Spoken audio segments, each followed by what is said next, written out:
Hi everyone, I am Jong Yu again from Yu Jongwan TV channel on YouTube.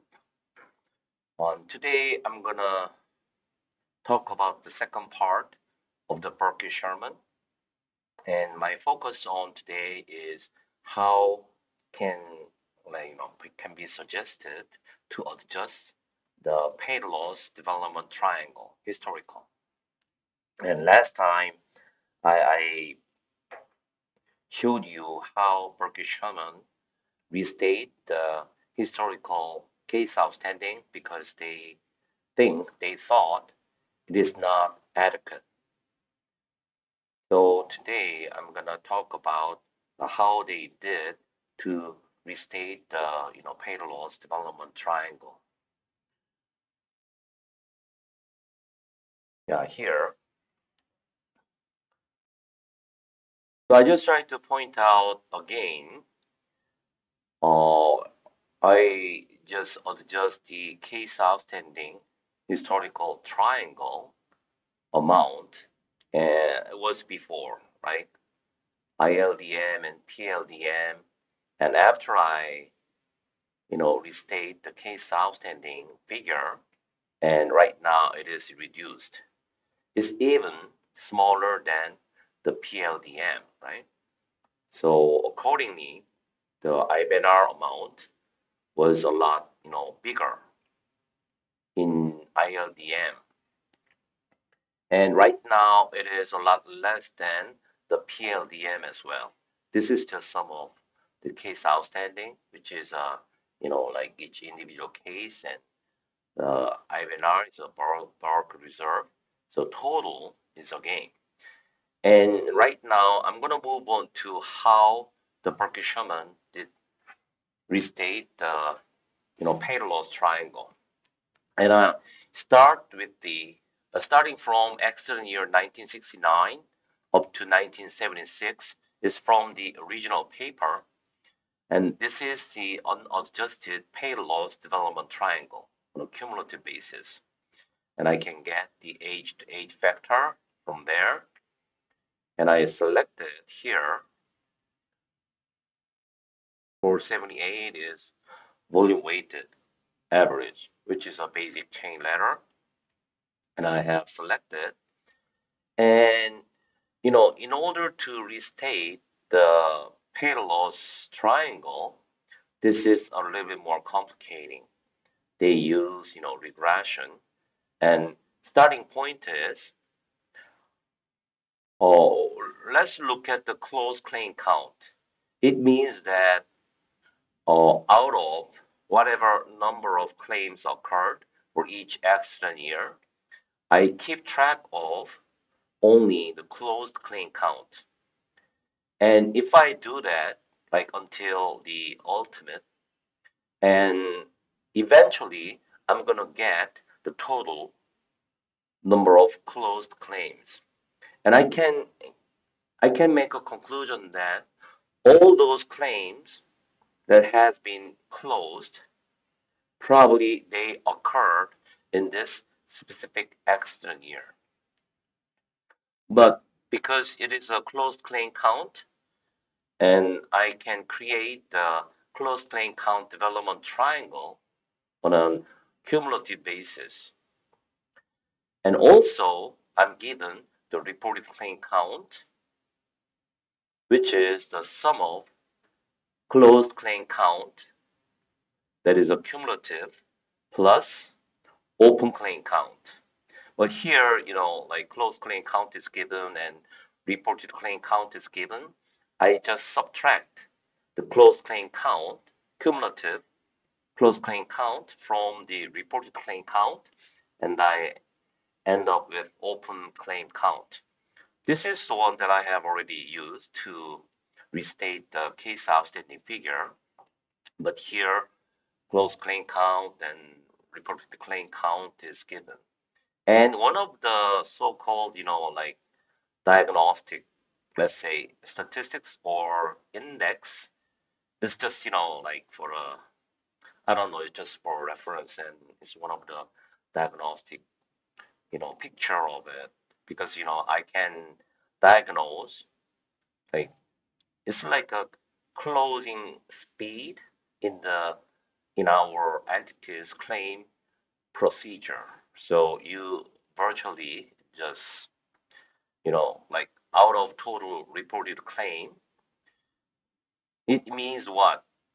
The by the end of, let's say 1970, December 31st, they're all, whatever amount of claims occurred, it keeps adding the closed claim count plus how much claims are still open, right? If you add those together, I can get the reported claim count.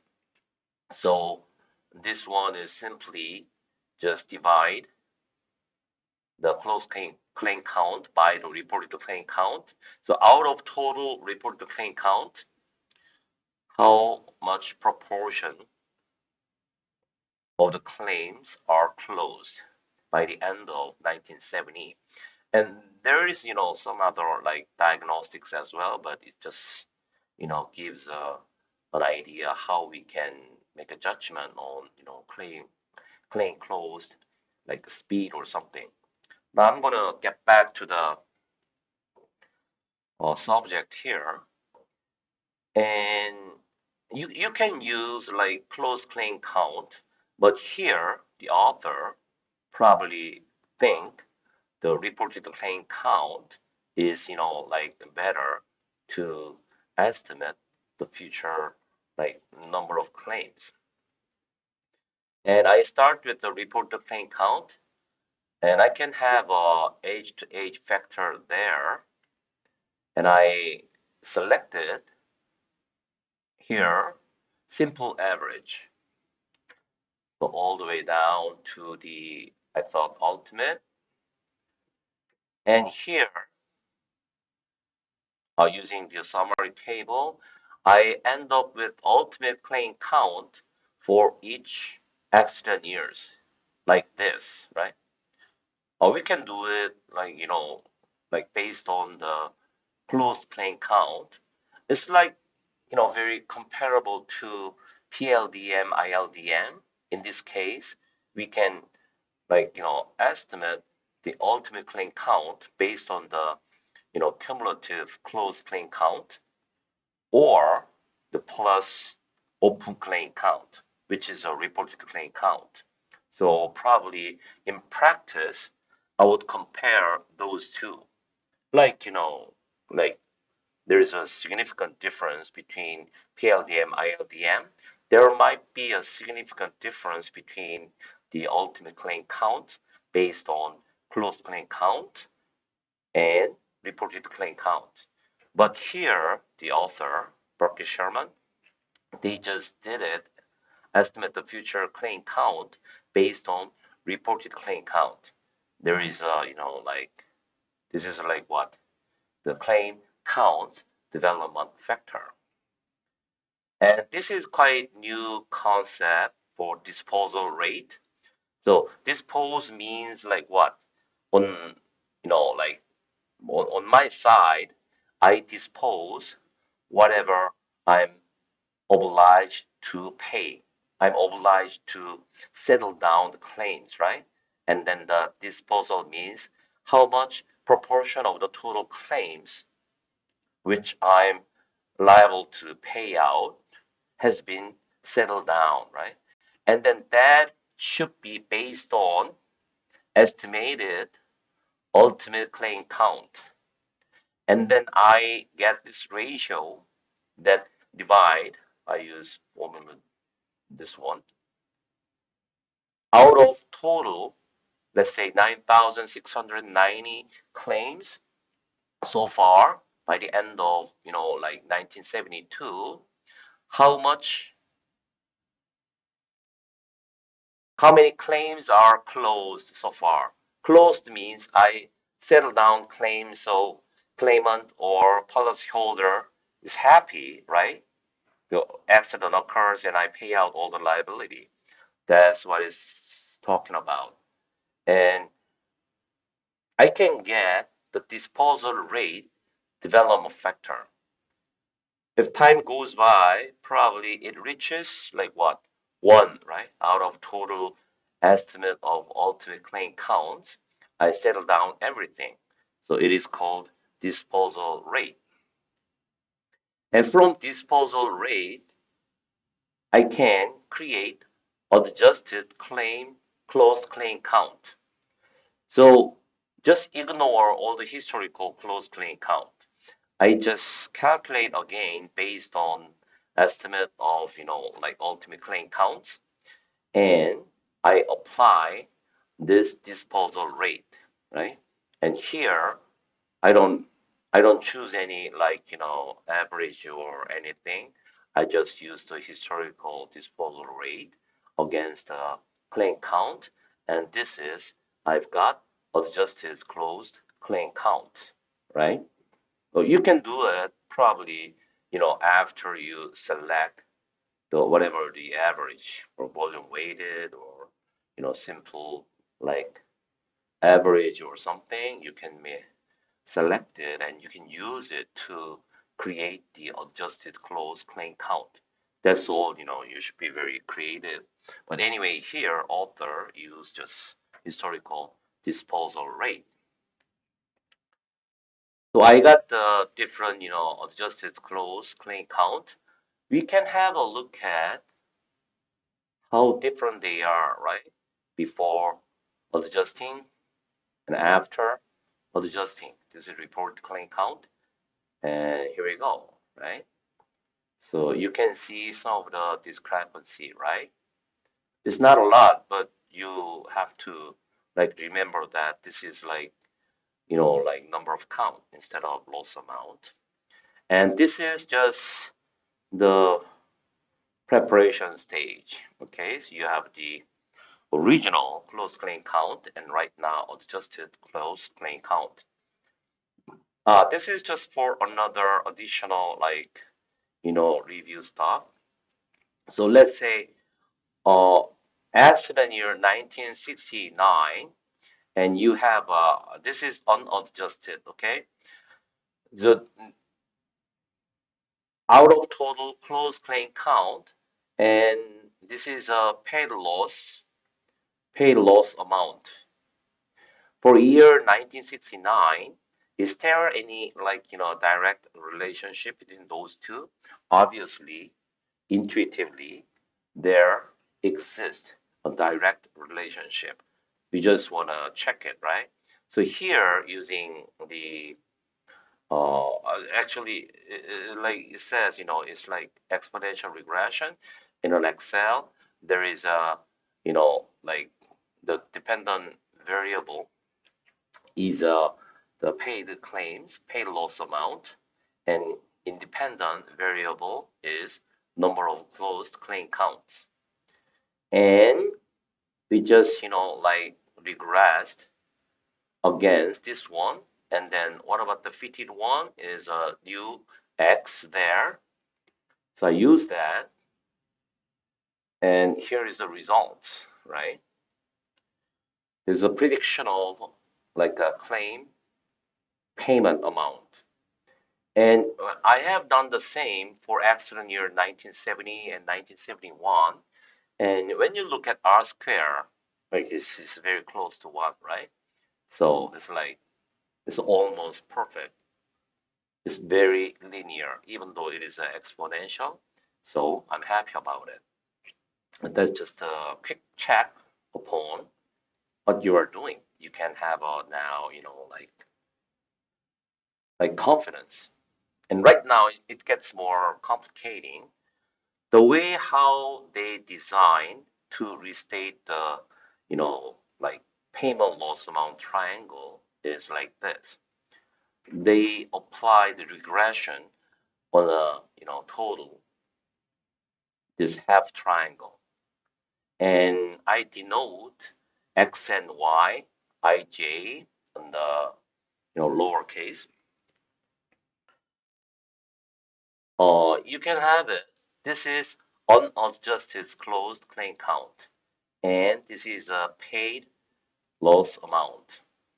And we have just got the adjusted closed claim count. And this one, I put, like n up there, and it means that this is a new independent variable. So like regression system, I use these two data, independent variable and dependent response variable, to come up with the, like intersection and slope.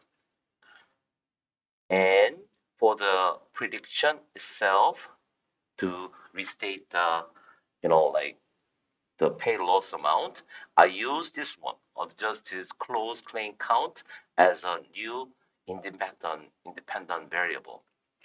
And then when I restate it, I use, for example, here, oh, there's a circled one. And here, when you look at it, right, look at the formula, oh, maybe I should use this one. When you look at it, this is input two-point regression, right? These two are independent variable, and these two, pay loss amount, are response variable. And from there, using exponential regression formula, I get the, like intersection and slope, and I apply that to predict this number is new independent variable is adjusted closed claim count. I got this. And also here, like this, right? We move it like a chain action. But unfortunately, when I reach there, I'm gonna keep, like drawing here.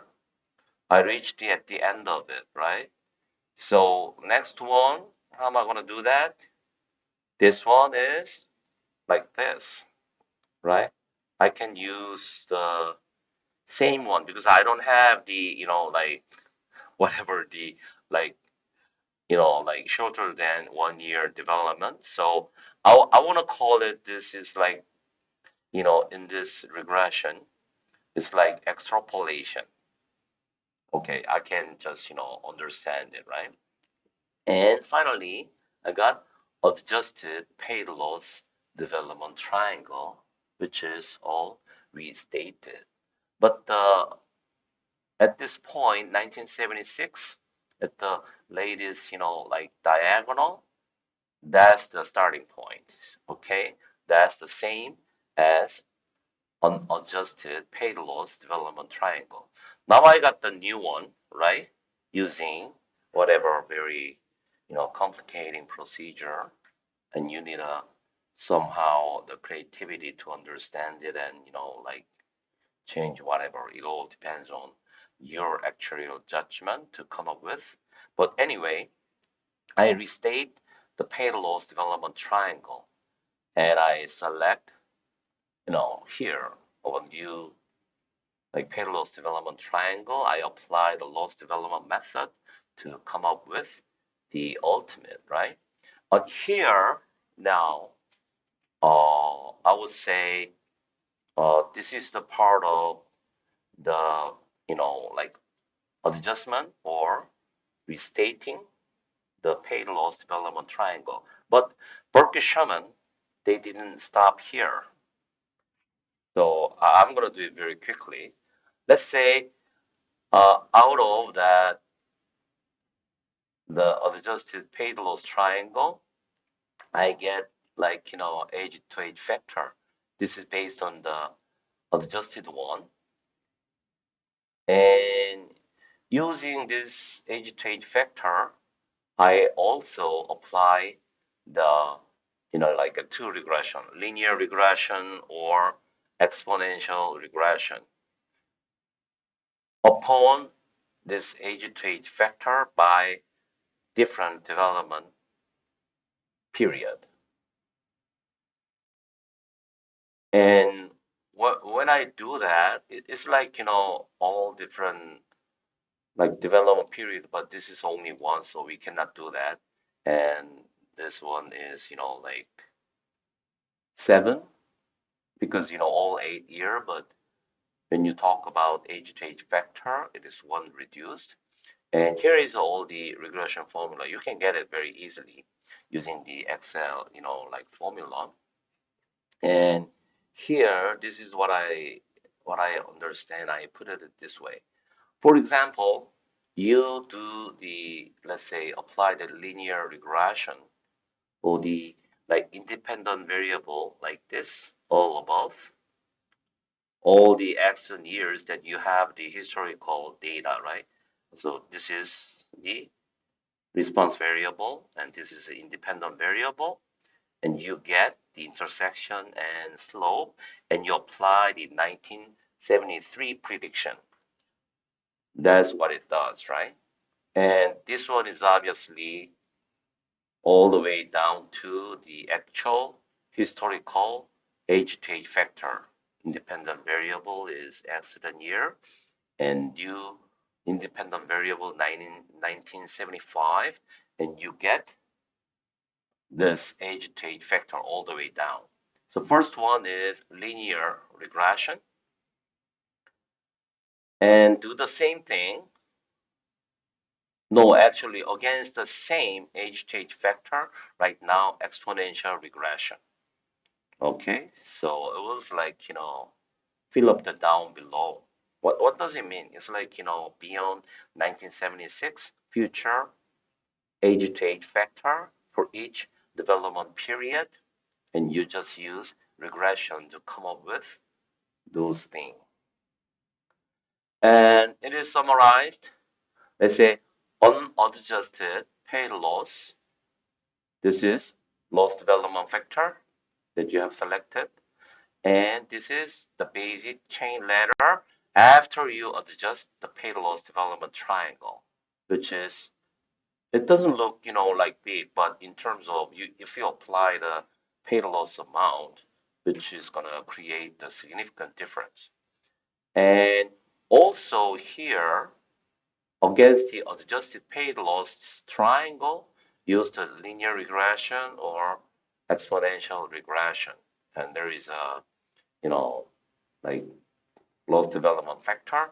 And upon that, how we, have like ultimate the claims development, like, the ultimate numbers, all based on unadjusted and adjusted volume weighted average and linear regression and exponential regression. And you can see all the difference. They're quite close, right? So this is what Berquist Sherman did to restate the, like the pay loss development triangle, and also apply again the regression to come up with the age to age factor and get the loss development factor finally. And this is what the ultimate paid losses accordingly. And this is another like summary of like based on ultimate and how much is for the future claim estimate, which is the case outstanding plus IBNR, right? Okay, this is what I can finish today's video. So this is a little bit more complicating than the case outstanding adjustment. And like back in 1978, and those two brilliant actuaries, they probably like used to be the consultants, and they have come up with such a very heavy adjustment. I was so surprised, and like looks like wow, this is like very, I would say, oh, it's not a manipulation, right? Because it shows all the like background work, and they heavily use like regression model, probably, which was not that easy even back then, right? Probably they didn't have the computer, and especially the 2-point regression side, like probably all the actuarial scientists under there, and they have done the work using the calculator, This is like heck of a lot of job, probably. And this is what I can tell you how Berquist Sherman did adjustment upon the existing paid loss development triangle. And based on that, they come up with the different number of ultimate paid loss amount. And this is what I've got from the original Berquist Sherman. And next one, and I'm gonna show you how or what the Friedland in the that the textbook that I mentioned about, how she applied this methodology to the like whatever her like data. And I already mentioned it, and she shows us a little bit of like creativity there, or she omits some of the procedure there, but we can see how the actuarial scientist could do in terms of our work, and it should be based on all the like statistical knowledge and some of the like regressions, even though the structure itself is quite different than what we have observed and or what we have done. So this is quite interesting to see, right? So I'm pretty sure you guys are like like probably excited about having a chance to look at it, and I will keep like showing you how the Friedland like apply the Berkeley Shaman like adjustment or restating methodology to her own data in the next video. Thank you very much and see you again.